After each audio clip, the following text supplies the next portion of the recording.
Hello mga katiktik! Tiktik ka ba? For today's video, tingnan nyo naman kung anong ginagawa ko. Ang suknit na ng buko kasi wala pa ako dyang ligo.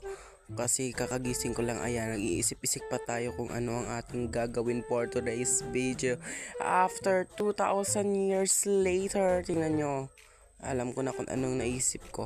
Ayan, pagkatapos tiningnan ko yung niluluto nila kasi hindi ko alam kung anong niluluto nila, hindi ako na-inform, hindi ako nakapag-video, ang inang buhay to. At ayan pala yung niluluto, chicken pala kasi may napagawa kami na bahay dito. Pagkatapos pupunta ako ng tindahan para bibili ako ng aking pika-pika para may kainin naman ako. At ayan, bumili lang ako ng ano ba tong binili ko, Rebisco and ano pa yung isa. Di ko na maalala, basta tingnan nyo na lang yan dyan kung ano yung binili ko. Basta Rebisco, tsaka patata. Ayan guys, oh. Tapos, nilafang ko na of course. Ano yung pagkain din natin kakainin. Dapat kainin natin yan, da. At ayan, kinakain ko na yung aking Rebisco.